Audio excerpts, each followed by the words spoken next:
Well, good afternoon, everybody. Thanks for coming to the webinar this afternoon. We want to welcome you. My name is Grant Walters. I'm the Director of Educational Programs here at the ACUA Hawaii Central Office in Columbus, Ohio. Well, today you're attending a webinar with the authors of BASIC, which is Building a Strong and Evolving Community. For those of you, many of you are probably familiar with BASIC, but it is our most popular selling publication in the ACUA Hawaii bookstore. And we've been partnering with these authors for several years now. On this really worthwhile resource that is available to develop RA staffs. So the BASIC toolkit is available in our bookstore, and you can access that through our main website, akuhawa-i.org. There are multiple components, but as a complete system, we love it as a tool for developing RA staffs or professional development questions, processing questions, tools for supervisors. So we hope you'll check that out if you don't already have good familiarity with the tool. But today, the authors of BASIC, who are good friends and colleagues of ours, and we've had a really strong partnership with them over the past several years, are here to talk a little bit about how the BASIC toolkit can be used to also think about student learning. And today, the authors of BASIC are here to talk about Learning Reconsidered 1 and 2 in the context of BASIC. And so it's a pleasure for me to introduce our presenters, and I will give them an opportunity to introduce themselves, a little bit about what they do. Okay, thank you so much, Grant. I appreciate it. And we are so excited to be here today talking about something that we all feel very passionately about. So my name is Claudia Bini, and I am the founder and executive director of a nonprofit organization called the House of Shine. That's post spending 23 years working in higher education, and 11 of those specifically working in residence life.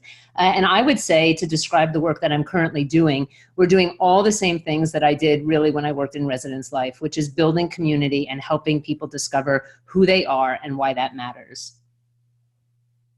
Hello, everybody. My name is Katie Kolkmeyer. I also work alongside Claudia at the House of Shine in the Dallas, Texas area. However, I spent the first 10 years of my professional career also working in housing and residence life, most recently at Florida State University in the CHO region. And the way that I would categorize the work that I get to do today is really working with students kindergarten through 12th grade, preparing them to be the most self-aware, confident, and engaged students that they can be when they get to you on a college campus. Hey everyone, I am Danielle Mastronardi-Facette, D, also I go by. Currently, I am working at Pepperdine University in Malibu, California. Previous to that, I was born and raised on the East Coast in Rhode Island and worked in Boston in residence life for the first 6 to 8 years of my time in student affairs. Currently now, I've transitioned over to enrollment management, which has been a really fun adventure, and still I love to be able to connect the work that I do here with BASIC within the work that I'm currently doing now. So I'm excited to be here today. Great, thank you everybody.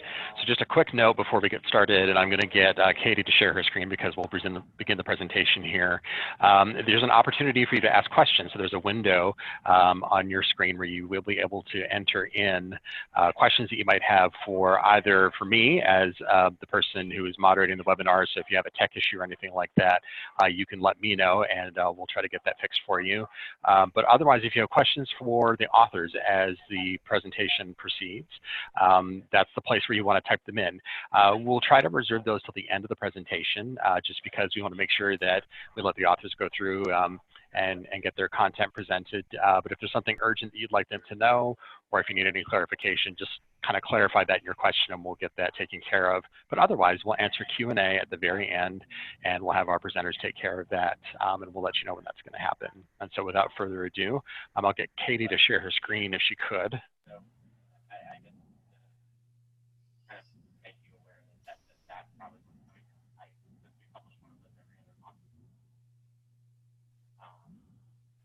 Katie, do you have the ability? Have you been able to share your screen there? It does not appear so. Okay, 1 second here. Oh, There we go. Perfect. Excellent. Great. Thank you. Just so folks know, we're working on a new webinar platform today, so we're having a couple of bumps as we go, so you'll just bear with us as we take care of that, but it looks like we're good to go. So without further ado, I'll turn it over to our presenters and enjoy the webinar. All right, thank you so much.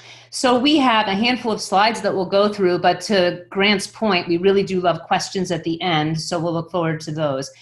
Just to give a little backdrop, we are really excited today to be talking about BASIC in the context of Learning Reconsidered, because I would say that from the very get-go, when this was initially conceived actually 20 plus years ago, we believed that we were actually creating curriculum that students could follow to develop themselves, learn skills and competencies, while at the same time building community. So this is very much in alignment with the Learning Reconsidered philosophy and feels like a very natural thing for us to be talking about. So for those of you who have, and the next slide will actually show kind of the cover, if you will, to just acknowledge that BASIC is really more than 20 years old. Its original version was written, I wrote it with a colleague of mine, and we felt really strongly about it when we wrote it way back when. If I were to critique it, the one thing I would say that we somewhat missed the boat on is that we created a document that was 94 pages. It went from, obviously page 1 to page 94, and in that way felt very linear. And we all know when we work in residence halls that community and the residence hall experience is anything but predictable and linear. And so it really felt like a limitation to the model itself. When we updated it, which you're going to hear a lot about in the next few slides, we really made some very, very important changes. And one of the most important changes that we made was we created a tool that would not need to work in a linear fashion. In addition to that, we also actually finally made good on the supervisor's guide, which is really instrumental to the success of this later model, and Dee will talk about that.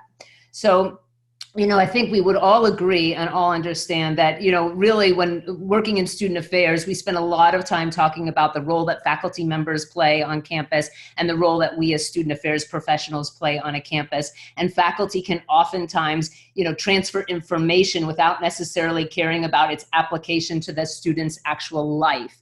And in student affairs, we're very, very much embedded in the student's life, but we have not always been great over time about taking what it is, the knowledge that we know, the knowledge, skills, and competencies that we know students are learning outside of the classroom, and presenting it in such a way that it is legitimate student learning. And so we feel like BASIC is this very nice balance of both of those things. It is I'm going to use the word curriculum almost, that will really teach students knowledge, skills, competencies, while at the same time doing it in such a way that it very much is transferable and applicable to their role in the RA job. So just final thought on this is, I think overall, when you look and read Learning Reconsidered, they talk a lot about the fact that we cannot separate learning from development, from identity development.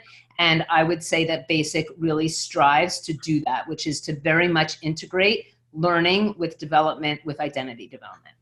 Okay, on the next slide, you're going to see really what I would say, if we took anything, if anything from the original BASIC carried over to the more updated version, this is central. This piece that you're looking at right now, which we call the 6-step model, is we carried over from the original. And the reason is because what it represents are essentially the 6 basic steps that we believe are essential to building community.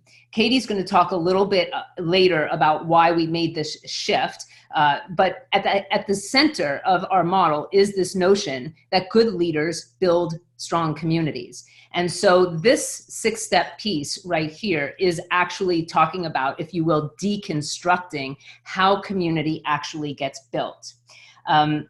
It talks about, in Learning Reconsidered, the fact that we must have to address issues that matter to students in relation to their own learning and their own learning styles and even their own interests. And what's beautiful about this 6-step model is that it really does represent that. So what I mean is that just like Learning Reconsidered talks about the fact that we as professionals should be looking at the college campus and be mapping all the different places on a college campus where students can learn various things or are learning various things, we're asking RAs to do the same thing. We're kind of asking them to map their communities, not just for who possesses what talent and skill that they can share with the community, but also who has needs that we can fill within the community based on the talents and skills that we have. So loosely, we start with the ultimate, the most important thing, which is knowing names. Then we talk the RAs through the importance of stacking conversations. That means when they're walking through the hallways, when they're noticing the t-shirt that a resident has on, they're stacking information about that resident that they can then later draw on, almost filling a bank account of information about each student on their floor or in their community so that they can later access it as necessary. Then, as I said, they're mapping the assets and really trying to discover what it is that their residents want to get out of their experience, either in college, in the community, friends, etc. So once they map that, then what they're really essentially doing, this is very intuitive and that's why it works. What they're really doing is making matches between an asset that somebody on the floor has and a need or a desired experience that somebody wants to have. And then they're literally bringing those things together and tapping the asset of the resident, engaging them and involving them in the process to fill the gaps of the students. And then we just have one final kind of, if you will, admission, and that is sometimes our residents' needs cannot be filled with the assets of the students who live in community. So we go outside of community, and oftentimes this can come in the form of formal programming when we're bringing in another office or department or somebody in the community to actually fill that need and provide students with the information they need to be successful. So this, again, 6-step model is central to the overall basic model. The next slide that I'll talk about, and the last slide that I'll talk about, is really how we as professionals create optimal conditions for this kind of transformational learning that Learning Reconsidered talks about, how we make these optimal conditions happen, essentially. So we, in building the basic model, used 3 theories, if you will, I'll call them theories for the moment, to really drive our work. So the first one is Lewin. He talks about the fact that behavior is a function of person times environment. So if we want, for instance, the behavior of our residential community to be a thriving community where people are engaged and involved, our ability to do that is connected to the people who live in the community and the leader of the community, if you will, or the RA or the CA, whatever your campus calls it, and the environment that they are actually creating, that they are the architects of. So behavior is a function of the people in the community and the environment that is created. So this was very much informing our work as we were building this model.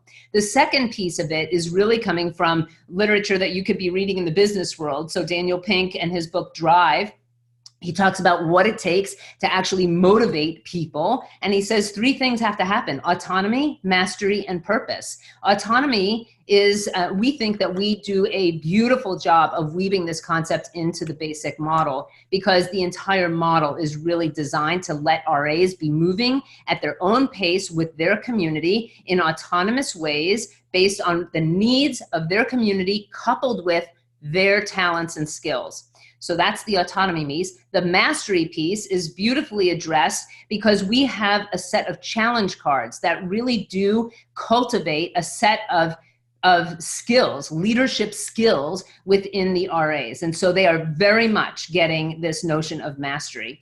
And then purpose, we think we address in a couple of ways. One, we never let them lose sight of the fact that what they're ultimately doing is building community. But as importantly, I would say, we very much create, we draw a lot on resources outside of education and student affairs specifically. We dip into the business world quite a bit, and that's because we want RAs to understand that what they're doing when they're leading their community is actually building skills that they will take with them as they move into the future. And so we give them this greater sense of purpose to their job, because what they're realizing is that what I'm actually doing is building transferable skills that I'll carry with me.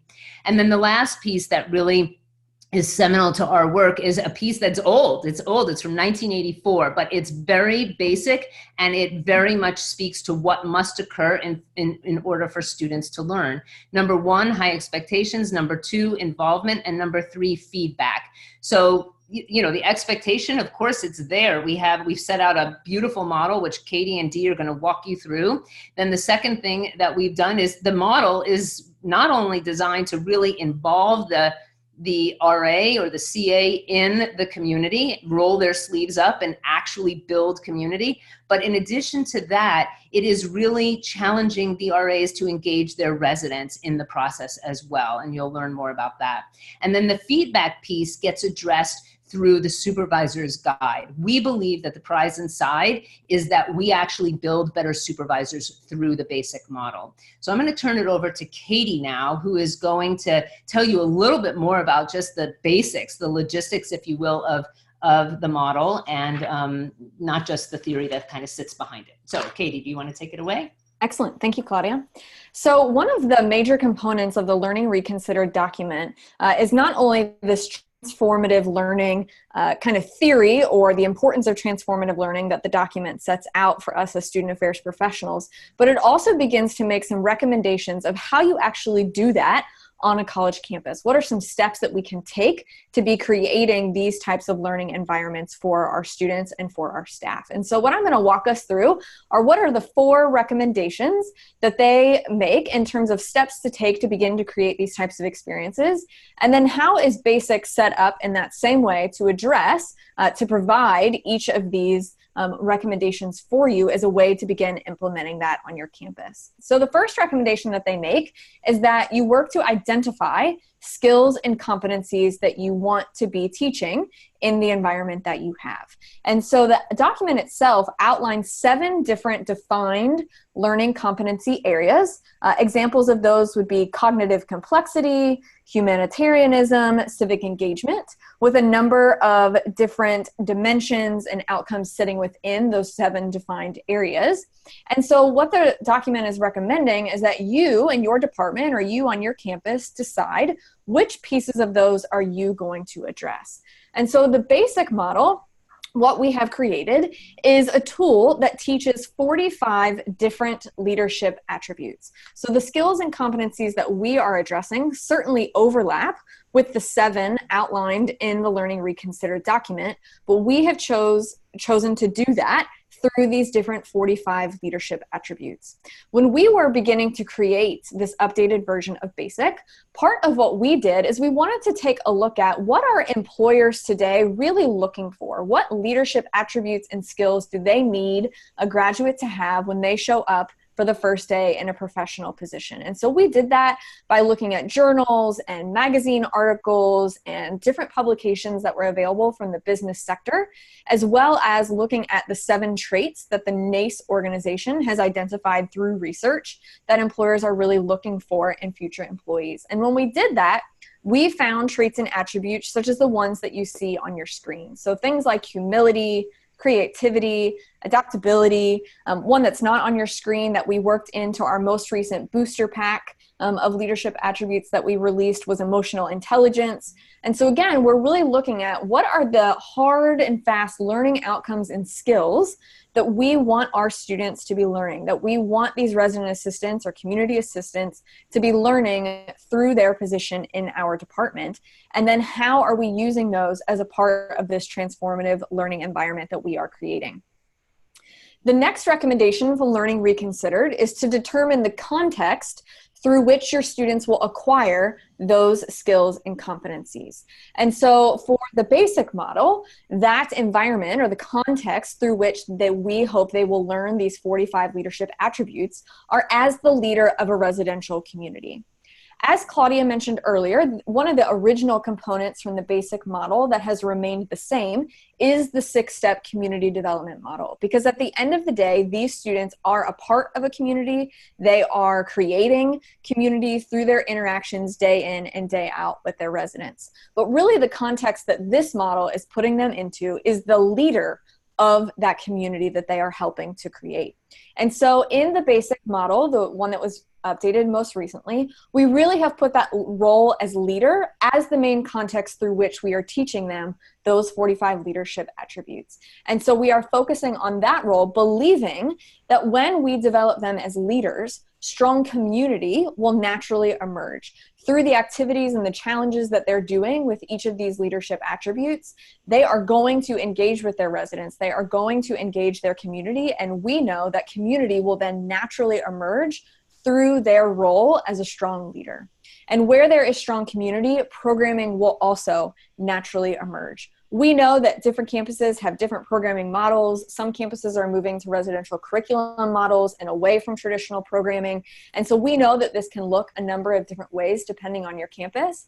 But we do believe that when you have a strong leader who is therefore creating community, programs, whether that's coming through the form of rituals and traditions that they've created in that community, whether it's the gaps that they are filling, as we talked about in the 6-step model, one way or another, programming will naturally emerge when they have become a strong leader who is then creating community. The third recommendation from Learning Reconsidered, or the third step to take in creating this transformative learning environment, is to map the learning process. What will it actually look like for your students to learn these skills and competencies? Or in the basic model, in what way, how will the learning process happen for these 45 leadership attributes?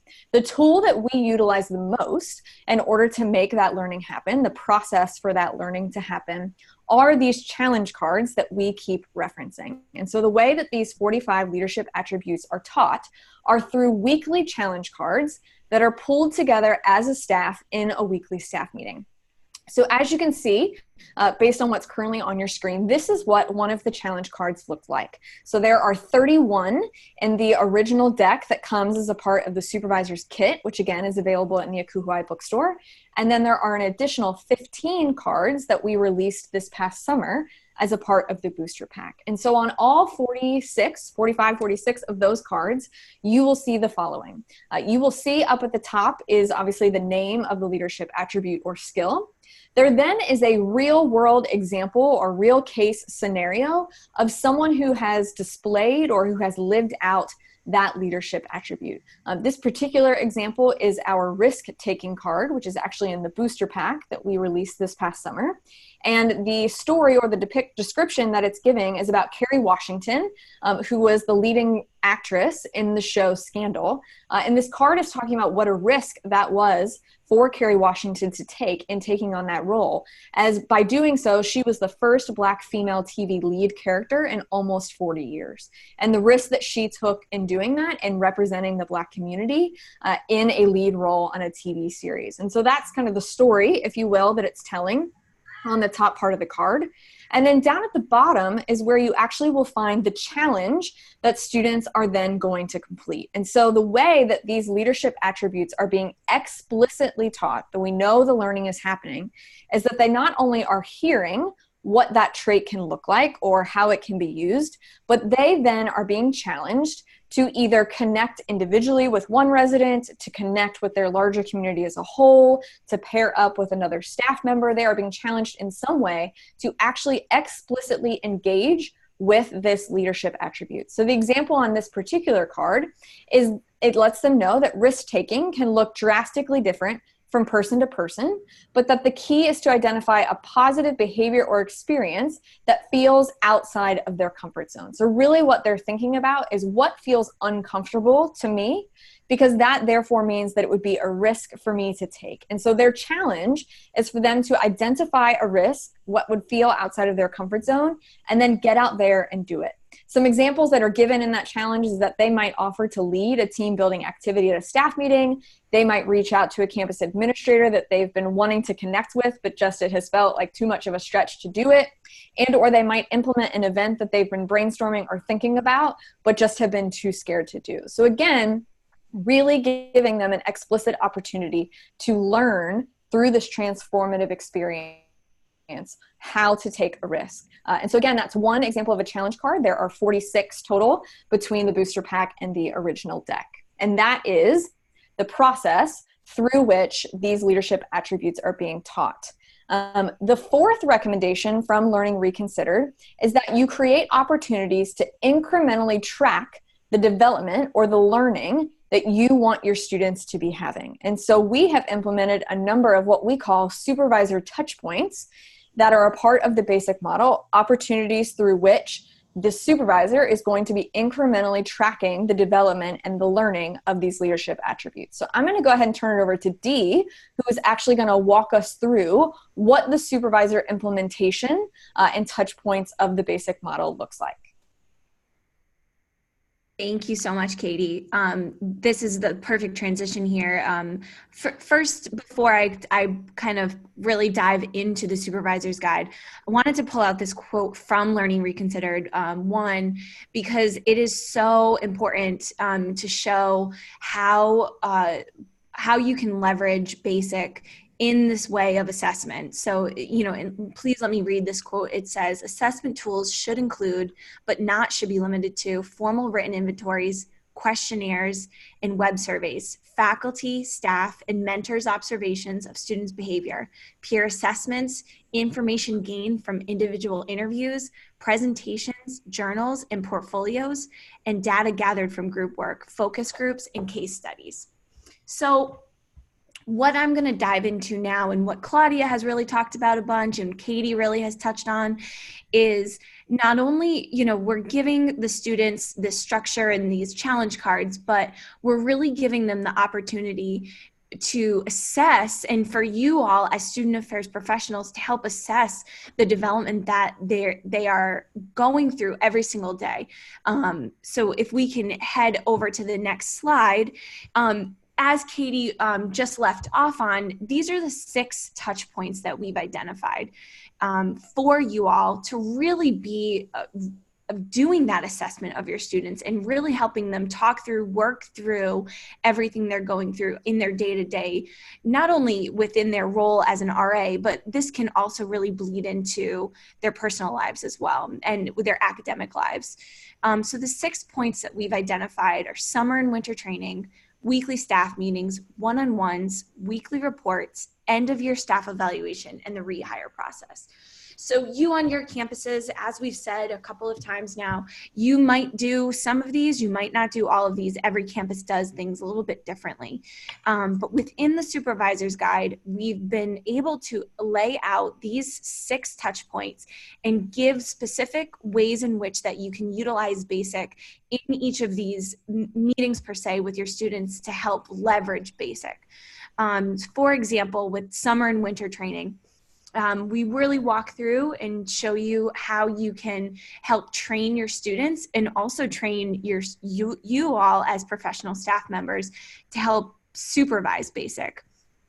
We talk about the weekly staff meetings where you'll be pulling the challenge card, talking through that with your RAs, and working through how you might go about doing that challenge. When I get into the next slide, we'll also talk about the reflection about that as well. The one-on-one times is really, you all know as supervisors, really a time to dig deeper in with your staff on issues that, you might not be wanting to talk about in staff meetings. The weekly reports, again, things that this might be something that not every campus does, but the weekly reports really give an opportunity for you all to help guide intentional reflection questions. We want to make sure that the students are really thinking critically about the work that they're doing, so providing them that structure would be really great. End of year staff evaluations. Again, I'm going to jump into when we get into another piece of BASIC, but how you can really utilize this program to look at the evaluation of your staff so that there's more of a closure to the experience and more of intentionality behind what did I learn this year, and really the reflection of what did I get out of this and how can I utilize this moving forward. Whether it be you're coming back as the 6th step or the 6th touch point is the rehire process. So if they're coming back for another year, or if they're graduating or just not coming back. So we kind of will walk through each one of those things within the supervisor's guide. So if we head on to the next slide, we can take a look at exactly what is listed in the supervisor's guide. So Katie showed you the card for risk taking. So with each card, there is, within the supervisor's guide, there is a guide for you all as supervisors to actually walk through that card extremely intentionally. So up here, you'll see Katie had talked about the show Scandal. That's what we used for the risk-taking card. So the challenge there is listed again, or I'm sorry, the story of risk-taking, the example of risk-taking is listed there. The challenge is reiterated there as well. And then this is information then that is just for you as supervisors. So we list the learning objective.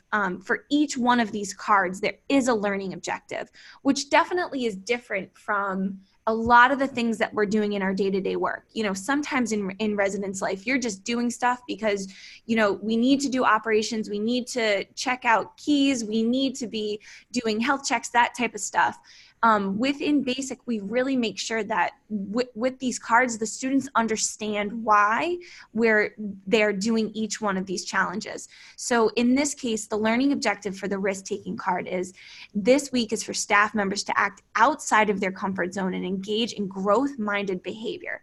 So you as a supervisor understand what they should be getting out of it, but you also can be reiterating that to your students to say, hey, here's why we're doing this. This is how we want to help you develop professionally and mentally and for this particular week. So as Claudia mentioned in the beginning, we really also took a look at how does this transfer to the workplace? We really like to say that BASIC or the RE position itself is an internship in leadership. So really leveraging that and saying, okay, this job is great. This position you have can be just more than room and board. You really can leverage this to transfer the attributes and skills that you're going to gain to the workplace. So we say that in this, taking a risk in the workplace can look different for each of us, but it's a vital skill for success in all of us. So again, in each one of these cards, you as a supervisor can look through this ahead of time and then be able to have these intentional, thorough conversations with your students about how this is actually going to benefit them in the long run. Next, in the guide, we give you introductory facilitator tips. So this is really there to help you in addition to the next piece, which is the follow-up or reflection questions. These are there for you as a supervisor to help guide you. So I think if you look at this, not only is the supervisor's guide and the whole BASIC model there to help students grow professionally and personally, but this also can be a really great tool for SA pros themselves. You know, not all of us might be comfortable or educated enough or comfortable enough to be leading these conversations.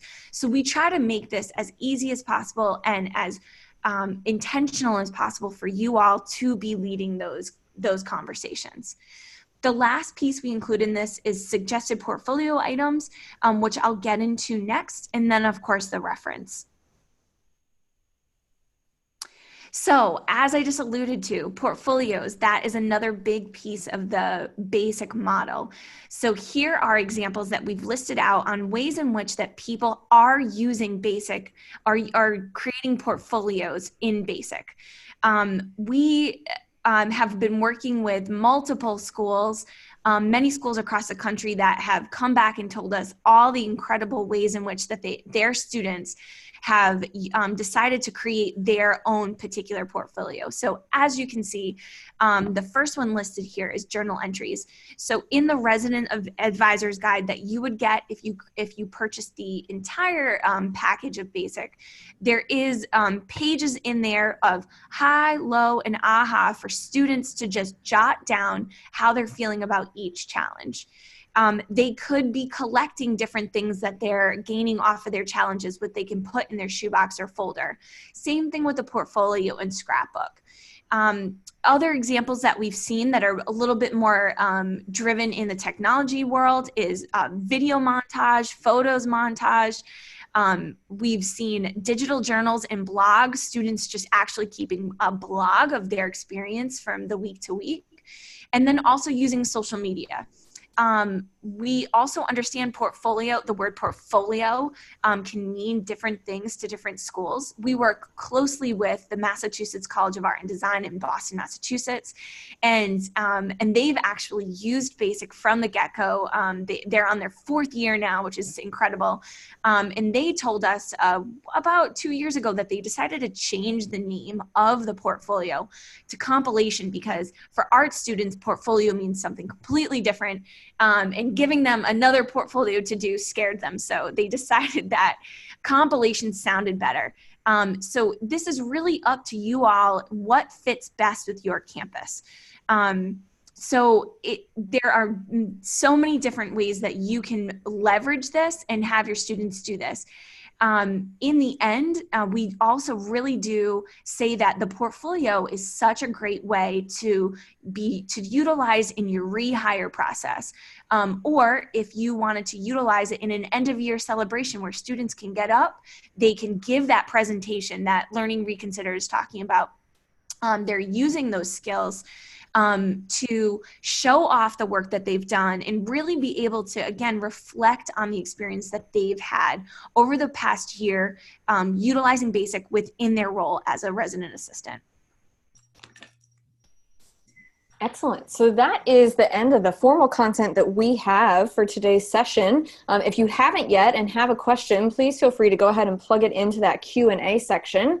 We also wanted to let you know that Akuhuai is hosting an upcoming series of conferences, one of which we will be at. So we will be at the Akuhuai Academic Initiatives Conference, and we are very thankful to have a program session on October the 2nd at 12:30. So if you or someone from your campus will be present at that conference, we would love to talk to you more in person to answer questions you may have or just talk to you more about the model, as well as we will additionally be covering some of the same content relating the theory and the importance of creating transformative learning experiences within our student affairs divisions and residence life departments in that program session. So if there's someone else from your campus that will be attending that conference, they would be able to come and hear some of that similar content.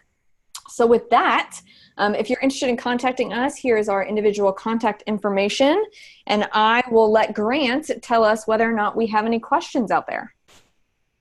Hi, folks. We don't currently have any questions in the queue to be answered, so just want to make sure we give folks an opportunity to type those in. So we'll just give you a few minutes here to, oh, here's one from Laura Joriski. Thanks, Laura.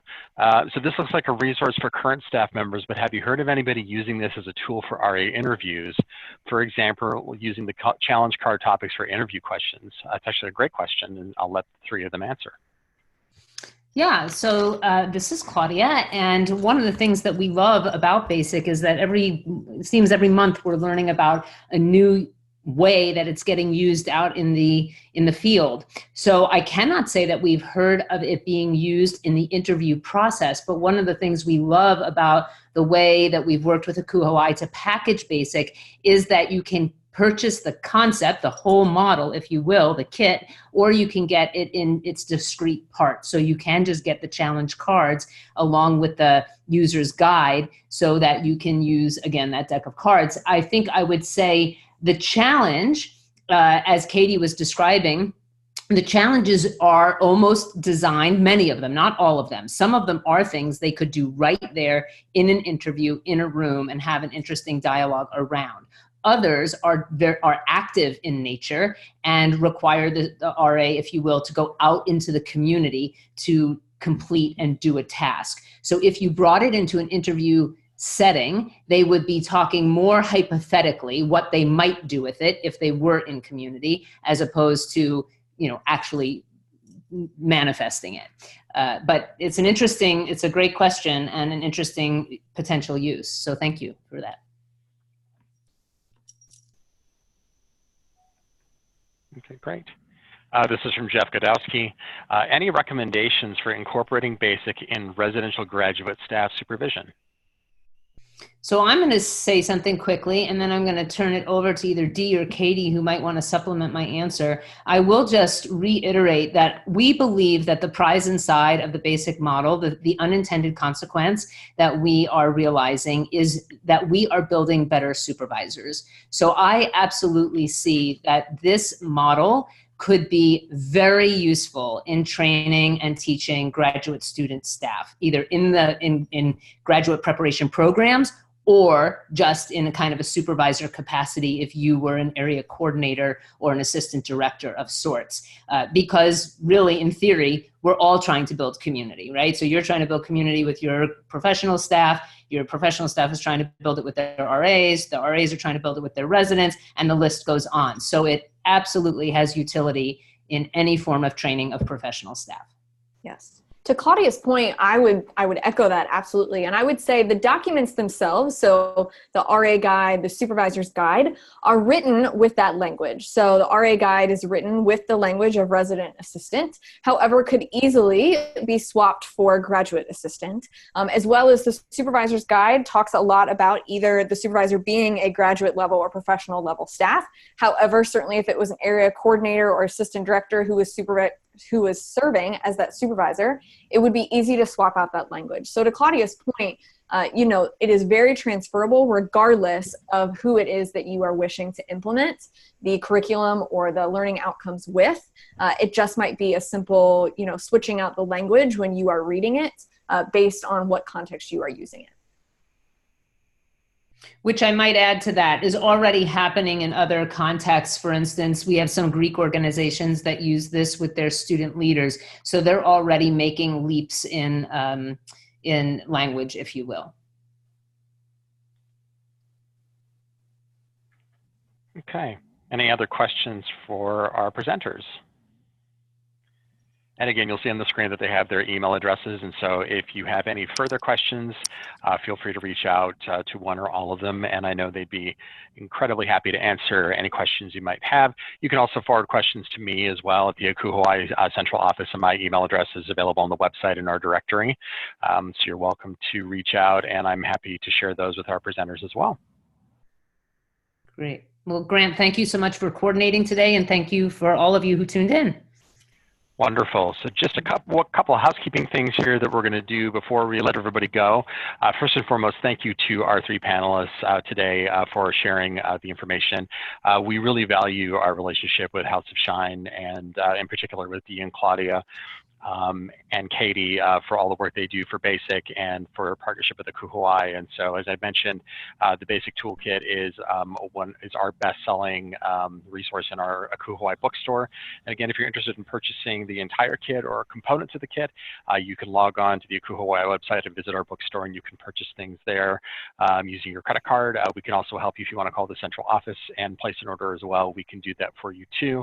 But it's been a wonderful partnership, and of course, we look forward to seeing them at the Academic Initiatives Conference.